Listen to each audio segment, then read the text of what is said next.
Hello there, ladies and gents. My name is Dat Bastard Oni. For those of you unfamiliar with me, I'm a user who's been around on YouTube for a long time, as far back as the glory days when YouTube was independent. I've uploaded Spore-related videos here and there, as well as the occasional bit of voice acting, but this channel has never really gone anywhere interesting. Enter YouTube reviewer Bobshow, who has started what he calls Guestsheaux, where he encourages users to send him reviews of various material that he's reviewed himself, with the theme changing every month, which he then hosts on his YouTube channel for his audience to see. This month, I've decided to finally get over my crippling social anxiety and meekly throw my hat into the ring in the hopes that I can make something of this channel, possibly even turning this review into a series. The theme of this month in Guestsheaux is Video Brinquedo. For those unaware, a brief history lesson. Video Brinquedo is a Brazilian animation company founded in 1994 with the goal of distributing children's animations to both Brazilian and global markets. For the first 7 years, the company distributed home video releases of cartoons like Sonic X. Everything changed, however, with the release of United Submarine, an obscure film with similarities to the movie Finding Nemo. In the wake of this release, the company decided to shift its focus to not only distributing cartoons, but making their own, with the idea being to jump on trends raised by major animation studios. And by jump on trends, I mean horribly rip them off. Just about every 3D animation produced by Video Brinquedo over the years has been a rip-off of some movie or another. The Little Cars is a rip-off of Pixar's Cars, The Little Panda Fighter is a rip-off of DreamWorks' Kung Fu Panda, and so on and so forth. Videos are produced as far in advance as 2 to 3 years, leading to these rip-offs having only the barest of ideas of what the movies are actually about. Now, I don't actually own any of these movies, but fortunately for reviewers like myself, Video Brinquedo has a YouTube channel containing every animation they've made with English dubs, Video Brinquedo USA. Before doing this review, I had only seen bits and pieces of a few of these films in other people's reviews, so to get up to speed, I binge-watched a few of these films in quick succession. This was a mistake! Of the 4 films I decided to watch, all of them turned out to be putrid, terrible messes of animation of remarkably low quality. They were so bad I found myself at a complete loss as to which one I wanted to review. So, with no better ideas, I decided to solve the issue by rolling a 4-sided die from my D&D collection and choosing the result from that. So, RNGesus, which one of these animated abortions will I be subjecting myself to today? Ratatoing. Scusi? Ratatoing. ¿Qué pasa? Ratatoing. Torawa desu ka? Ratatoing. Not 2 seconds in, and we have a problem. What the fuck in the boulevard of broken English is a Ratatoing? From the name alone, I can surmise this is a ripoff of Pixar's Ratatouille, but come the fuck on! Ratatoing? That's the best you can do? Why not name it some variation of Little, like you've been doing with the other movies, like The Little Rats? Why not name it literally fucking anything other than Ratatoing? Ratatoing. I love the way the narrator says it, too. Like he's holding back a grin as he's saying it. Like he's about to burst into laughter. Even he knows this name is goddamn ridiculous. The Marvelous City. Land of sun and heat. And water! And wetness! With one of the most beautiful urban skylines in the world. This is a prosperous city. That's where our story takes place. In the heart of this city. In a very famous and sophisticated restaurant. Frequented by the most notable residents of the city. It seems that everyone, even from distant places, wants to come to this restaurant.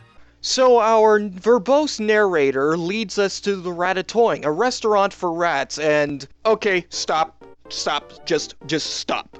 Let's address the elephant in the room here. These CGI models are ugly, ungodly so, with body movements that are just stiff and unnatural. The facial animations aren't much better. They look like something straight out of Sonic Adventure from the Sega Dreamcast era. Put simply, Pixar's first ever animated short, The Adventures of Andre and Wally B, looks better than this shit, and that was released in 1984. Oh, I must say that smells delicious. delicious. Did you have any doubts, sir? There's no doubt about that here. Their food is always guaranteed to be delicious. We came from a great distance because everyone we heard from said the food is great at Ratatoing. And then there's the lip syncing. See, this movie was originally released in Brazil with a Brazilian-Portuguese soundtrack, like most of Brinquedo's titles. Because of that, we have a cast of English VAs dubbing over mouth movements that were made for Portuguese audio. From what I've seen, this movie makes the best of it because the Brinquedo film I watched before this one was The Little Panda Fighter, and in that one, the English VAs had to speak manically for most of the film to compensate. And speaking of English VAs... You've gotta take it easy. Hey guys, do you know that the party at table 4 has changed his order again? Now he wants Let me guess. He wants the spicy, fatty, and crisp spaghetti. Precisely! That guy always ends up ordering the same thing. I'm glad you know the ordering habits of your clientele. Sound familiar? If you watched Foxbox and 4Kids back in the day, it probably does. That's Lisa Ortiz as the Pink Mouse Carol and Mike Pollock as the Green Mouse Greg. Essentially, Amy Rose and Dr. Eggman from Sonic X. I won't harp on their presence here too much, because work is work for a VA after all, but I will say that hearing them here in this rip-off of a beloved Pixar film is a final twist of the knife right in my childhood. This is why I can't have nice things. This scene is awful, by the way. For 8 whole minutes, absolutely nothing of substance happens. The characters talk endlessly about the food, making the food, eating the food, appreciating the food, washing the food, dating the food. It all just goes on for way too long and overstays its welcome. Eventually, and I do mean eventually, we get to the film's first major plot device. A group of competitor rats who are trying to so subtly find out the Krabby Patty's secret form, the secret ingredient Marcel Toing uses in his cooking. With this failing in exactly the way you'd expect, Dishes are prepared with the secret ingredient of a lot of dedication and care. we move on to the next scene. After having to bear witness to what is arguably the worst suiting up sequence I've ever seen in my goddamn life, we find out that Marcel has been getting his special ingredients from the humans next door. How their competitors, being rats, never thought of this is beyond me. While this is going on, the rats have left the door open, allowing one of their competitors from earlier to sneak in and discover their supply route. Back at the house, shenanigans.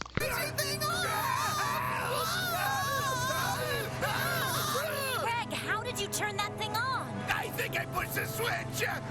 What switch? They pushed the button behind you! Did you say pull? No! Not pull the button! Push the button! Are you saying button? Yes, button! I mean switch! Did you say button or switch? The button is a switch! What switch? Get on with it! Oh, button! I get it! Aha!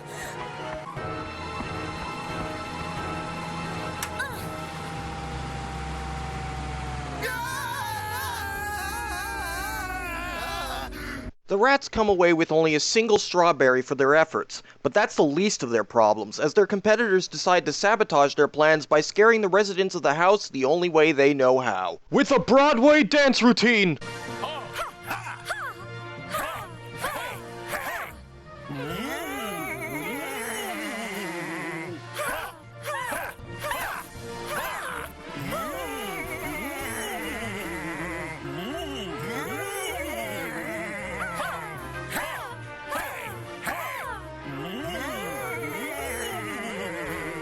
The plan works, and after another terrible suiting up sequence, Marcel and his rat brigade return to the house to find it filled with traps.